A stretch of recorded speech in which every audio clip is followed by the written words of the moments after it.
Good day, everybody. Sebastian Keynes here with another Watcher of Realms presentation. In this video, I will be giving you a first glance at the Arbiter of Frost, which is one of the new bosses that is being released here for this version of the Immortal Codex in the Forerunner server, soon to possibly come to the public server.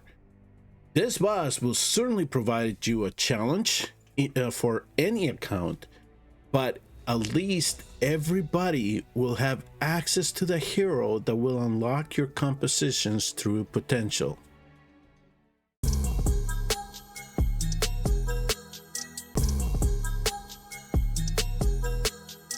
Before I get into the battle, there are certain things that you are going to have to keep in mind when you are tackling this boss. For sure, one of his passive is that it is going to give him a high amount of defense, a high amount of magic resistance, and damage reduction. And so when he is in this state, you are going to have to land a series of debuffs to make him vulnerable where you can do damage to him. Those debuffs are poison, burn, bleed, and radiant erosion. So here over the last couple days, I have been trying different compositions to try to see what I can do with my account. And unfortunately, I really don't have some of the heroes that can really tackle this boss. And a lot of them have to do with the Nightmare Council. But at least I do know that I have some heroes that can apply burn consistently, that can also provide me damage while the debuffs are up. And I also here in this server, in this side of things, I have at least one hero who's called Ma that can apply bleed. So I have been trying him as well. I have also brought in different supports to try to make sure that the comp sustains a little bit. At times it works and at times it doesn't. But I also have heroes that can apply radiant erosion. However, they're a little bit inconsistent. So, especially with the Fuser Alistair, I do see him apply the debuff, but it doesn't go up as frequently as we need it to make sure that we can consistently keep doing damage to the boss. So let me lay out just a couple of heroes here. We're not going to go for damage because what I want you to look to see what is happening is there's going to be a series of different passives and skills that are activated on the boss.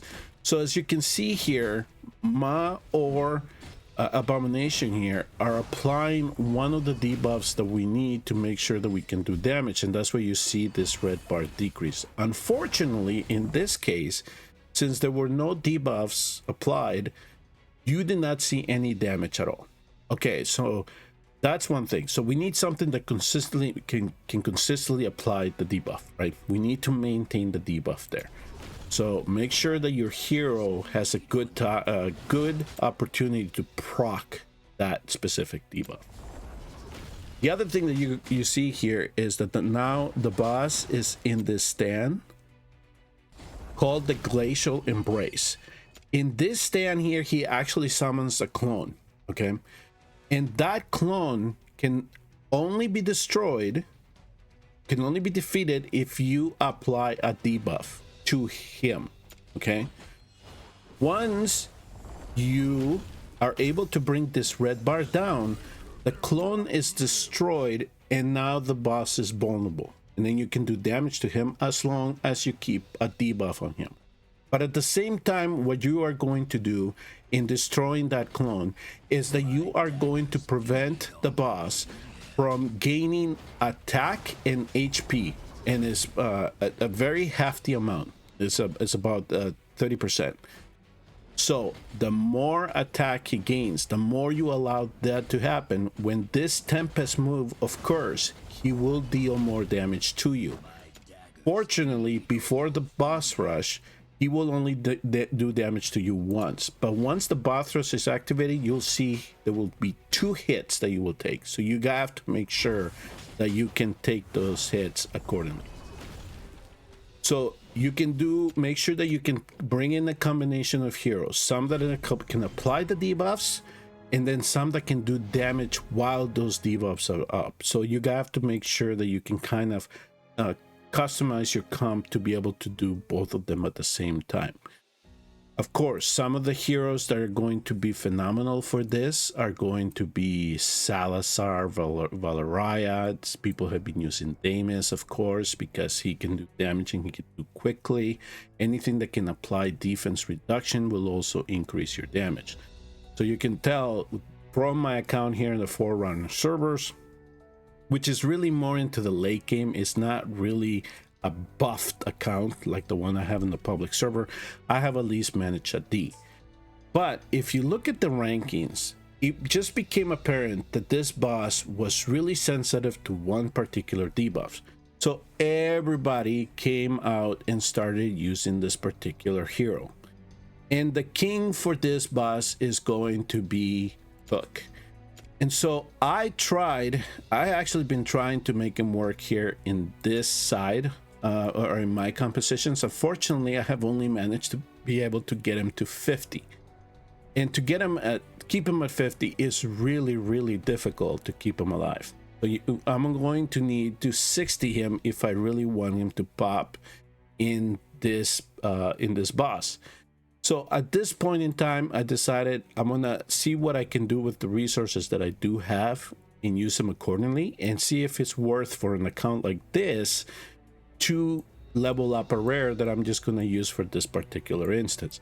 Of course, to get the coins, to get the hammers or ancient crystals in the shop is beneficial to the account, but there are yings and yangs to this, right? I gotta look to see what other heroes I can level for that regard. But you can see that getting to triple S is really difficult right now, and I'm sure that in the public server we'll probably have a little bit more getting into it, but as of right now we only have 6 people that have managed to get to triple S. Some have gotten to S plus, and the majority of the strongest accounts can get to SS and S plus. So this is just like the Lord of Sticks. It's going to really require timing. It's going to require the specific heroes that you're going to need, those that persistently apply the debuffs that you're going to need to make sure that when that boss is in that vulnerable state, that you can then do damage to him and get as much output on the damage as you can. All right, so this is again the composition that I've been using, and like I said, I've been using Cook. So let me just bring him in. So I tried to get him into Mana Spring set to get his ultimate back up as soon as possible. Unfortunately, I don't have the best pieces in the world in this account, so I just had to put on him whatever I could. And really what I wanted to get is as much attack speed on him as possible, so he can maintain the poisons up. But unfortunately, as the boss starts getting more attack, then he'll do his burst damage, and I won't be able to keep up with him, and unfortunately I lose Cook for the long run. So you know, let me get some heroes here, especially the ones that can apply the debuffs that I need. Let's get some damage types here. So look, keep an eye on the left here on the debuff bar, so you'll see the ones that are integral for us to land. So as long as that poison is up, the damage, we're gonna be able to do damage to the boss. And so now we enter the boss rush stage. But at this point in time is just to make sure that we can sustain as much as possible, and that we also prevent from him to absorb the clone, because otherwise he will gain attack up. So at this point in time, I do not have there are some times that I have to really manage to see if I can bring down that first clone, and sometimes I'm successful and sometimes I'm not. But it's really all dependent on Cook landing the poisons and keeping up with them to make sure that we can sustain this. So we're getting some damage here. So we'll see if Cook can maintain. Yeah, so see, at 50 he's just too fragile, so it's really hard for me to keep him up straight. So you said that my best score actually came with Hollow, and make sure that I timed the ultimates as much as possible to get the debuffs that I needed. And a lot of it also played into RNG, because Ma only has like a 15% chance to apply bleed with his basic, and Abomination only has I think it's a 35% chance on the passive. So we really have to we're dependent on RNG, and at the same time we need to use the ultimates just at the appropriate time as well. So this run is not going to go well, unfortunately, but that's kind of the limitations right now. You're going to have to balance attack, HP, defense accordingly as well. But as long as you can bring that clone down, I think you're going to have an easier time sustaining this. So this weekend I'm going to make the decision, because we still have 9 days from when I'm recording this. We still have 9 days to play around with this boss. So I will make the decision of whether I want to take Cook up to 60, just in case nothing else is summoned, or I deem like I need to advance in another content right away. So this is the stage, and I'm trying to get clarification from Moonton customer support in terms of, even though my heroes are supposed to be applying debuffs, and in some instances that comes with Cook as well, you don't see those debuffs being placed. But I think that when they are placed is when you see this red bar being decreased. So visually it does not appear that your debuffs are landing, but they are, because you see this red bar decrease. And I think that that's what they mean by that red bar. So the more debuffs you land, that red bar will come down, and if you get it down to the end before the time expires, you will not allow him to absorb the clone. He will not gain the attack, and he will not gain the extra HP. So I think that in that regard, that's how that mechanic works there. So if you are going to be interested in tackle this boss, yes, make sure you get some of your poisons heroes ready, your burn heroes are ready, and anything with bleed as well. Like I said, I've tried 2 of the heroes that I have in this account to do radiant erosion. They really have not done their job, and it's really difficult to get that to be placed. So I, at least in the leaderboard, have not seen many comps that take advantage of that. It's been primarily bleed and poisons.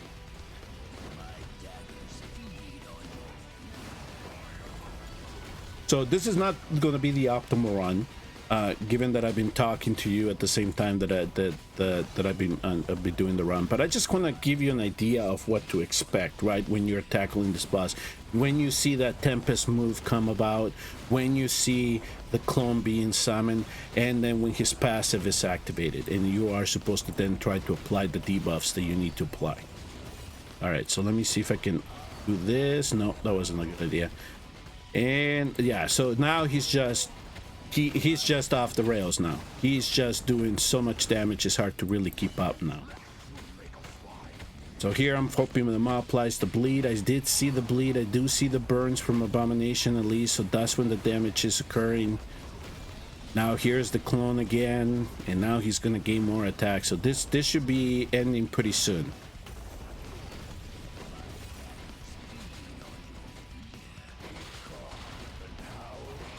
So in terms of difficulty, I'll rank this one with the Lord of Sticks. Fortunately, with the Lord of Sticks, at least we can kind of cheese it with the shields. In this one, we're going to need to cheese it with poison heroes. Come on, Abomination. Put that burn up. Put the burn up for me. All right, so we're running out of time here. So that's the example that I can give you. So at least I got to 132 on that one. The most I've been able to do again has been 200,000 so far. So that is one of the heroes. I know that there are some others from my guild cluster that have whose roster is kind of mine. They're not really, they don't have all the heroes in the Nightmare Council to deal with. So I think that in addition to Cook, somebody else I saw, I think it was Arcturos from the Dragon Slayer community, he used Cutter because he also has poison. So he brought him up to 50, he gave him a try, and that's when he got his best score also. So if your roster is limited, you can try bring him to 50. It's just as to how much you're going to be able to keep him alive during those runs. And I'm assuming that as much as you have those poisons up and you can have your other heroes do as much damage as possible, that Tempest move won't hit as hard. So in this account, I won't play around with it too much, but certainly in my public account, Cook's already at 60 and Cutter will be at 60 soon, because I do want to test some stuff out there. And so, like I said, we'll have some more time in this account to test them out even further, and I can make a decision on whether Cutter or Cook, excuse me, is going to be a hero that I'm going to invest to bring to 60 upon. And as you can see here on the leaderboard, Nightmare Council is what people are bringing to try to do the damage and try to land the debuffs necessary to beat the boss. Now, let me Nocturne is also making his appearance. This is Ares. He applies defense down. He's not yet in the public server. He's not there in the public server yet, but I'm assuming he'll be coming soon. Some people are using Volca, of course, to get the 15-second reduction on the respawning. You can see Laya here to get the rage regeneration back up. Same thing with Hollow, right? That's what I was trying to use as well, just to make sure that those rage regions and healing come into play. Some were able to bring in Silas. That's good to see. And yeah, like I told you, unfortunately, unless I missed it, so here somebody actually was able to get Anai with the burns to maybe work for them. Yeah, no, maybe she applies the burns, not a whole lot of damage, but at least she can complement the comp, and then the heroes that need to do the damage do the damage. So you can try playing around with her if you got her in the most recent 10x. But the heroes that I'm seeing missing here are the Radiant, the ones that have the Radiant debuff. And given that we just had the Alistar fusion, he would have come in handy. And I tried him, and he was just too inconsistent. So I won't direct you there, unfortunately. Yeah, you can see somebody got him to use at A+ with Constance, though. So just keep that in mind, that comes into play. So yeah, so keep in mind, I mean, you can play around with it and see if you can get it to pop for you, but I would just concentrate on the burn and the bleed heroes if you have them for this content. So that's kind of the preview that I can give you on the Arbiter of Frost. As always, if you have any questions, please feel free to leave them in the comments below. Tell me if you feel excited about trying him out. And of course, if you did appreciate the content of this video, please hit like and subscribe, and I will see you all next time in the next Watcher of Realms video. Together, we are the shield.